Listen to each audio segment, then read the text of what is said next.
Good afternoon, dear students.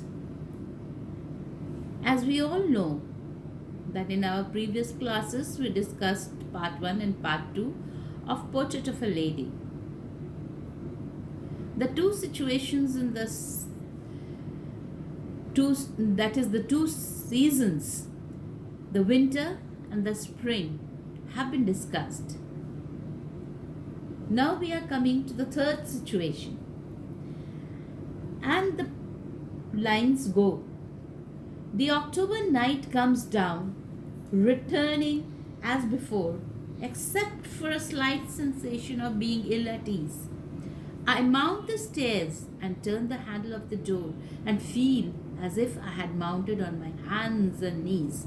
And so, you are going abroad. And when do you return? But that's a useless question. You hardly know when you are coming back. You will find so much to learn. My smile falls heavily among the brick of brack. This is the third situation. In the third situation, the young man has come to take his leave on the eve of his departure on a journey which may be a mere pretext to get out of an awkward situation. It is October night and the young man feels ill at ease. He laboriously mounts the stairs, turns the handle, and confronts the lady. The lady's words indicate that she is now resigned to the inevitable. She asks him when he will return, but realizes that the question is a useless one. She knows that the young man is going away and may not return soon, as he will have so much to learn and find out. The hidden irony in the remark brings a dull smile on his face, which is contrary to the gay toys in the room. Then the young man continues, and the lady says, perhaps you can write, when the lady says, perhaps you can write to me. The young man's self-possession flares up for a second.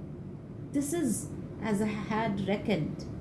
I have been wondering frequently of late, but our beginnings never know our ends.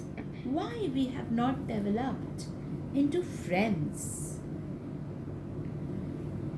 The lady still has in some corner of her heart, a little ray of hope. She hopes that he will write to her. This is quite reassuring to the young man who had been expecting such a request from her. But the lady continues in a quite serious tone that she has been wondering quite frequently as to why their relationship, which began so promisingly, did not flourish into real friendship, that is love. But it is true that man proposes and God disposes, and what is well begun may not end well, as the beginning is in our hands but not the ends. Then the man says that he feels like one who smiles and turning shall remark. Suddenly his expression in a glass, my self-possession gutters. We are really in the dark. At this helpless, pathetic remarks of the lady, the young man is abashed. He wants to smile, but he has to see in the mirror if the smile is there on his face or not. He feels that his self-possession flickers like a dying candle, and he is left for a moment in the darkness, as if groping his way out of his own confusion. Then the lady resumes. For everybody said so, all our friends. They all were sure our feelings would relate. So closely I myself can hardly understand. We must leave it now to fate. You will write. At any rate, perhaps it is not too late. I shall sit here, serving tea to friends. The lady, resuming her conversation in a sad, resigned tone, says that all her friends were sure that their feelings would bring about their final union, and that she herself is at a loss as she is unable to comprehend the reason behind their separation. So she submits to the fate, hoping that perhaps it is not too late to make amends. She hopes that he will write to her and she will continue to serve tea to friends.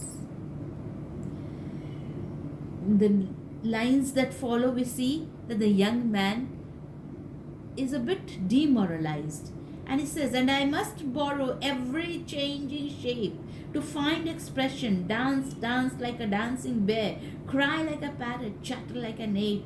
Let us take the air in a tobacco trance. The young man, for a moment, being demoralized and has no courage to face her calmly, wishes to dance like a bear, or cry like a parrot, or chatter like an ape to hide his embarrassment. He wishes to go out and seek relief in the mild fume of his tobacco pipe. But we see that the young man's mind is haunted by the thought of the lady's death as a consequence of this heartbreaking disappointment. Well, and what if she should die some afternoon? Afternoon grey and smoky, evening yellow and rose, should die and leave me sitting pen in hand with the smoke coming down above the housetops, doubtful for a while, not knowing what to feel or if I understand or whether, wise or foolish, tardy or too soon.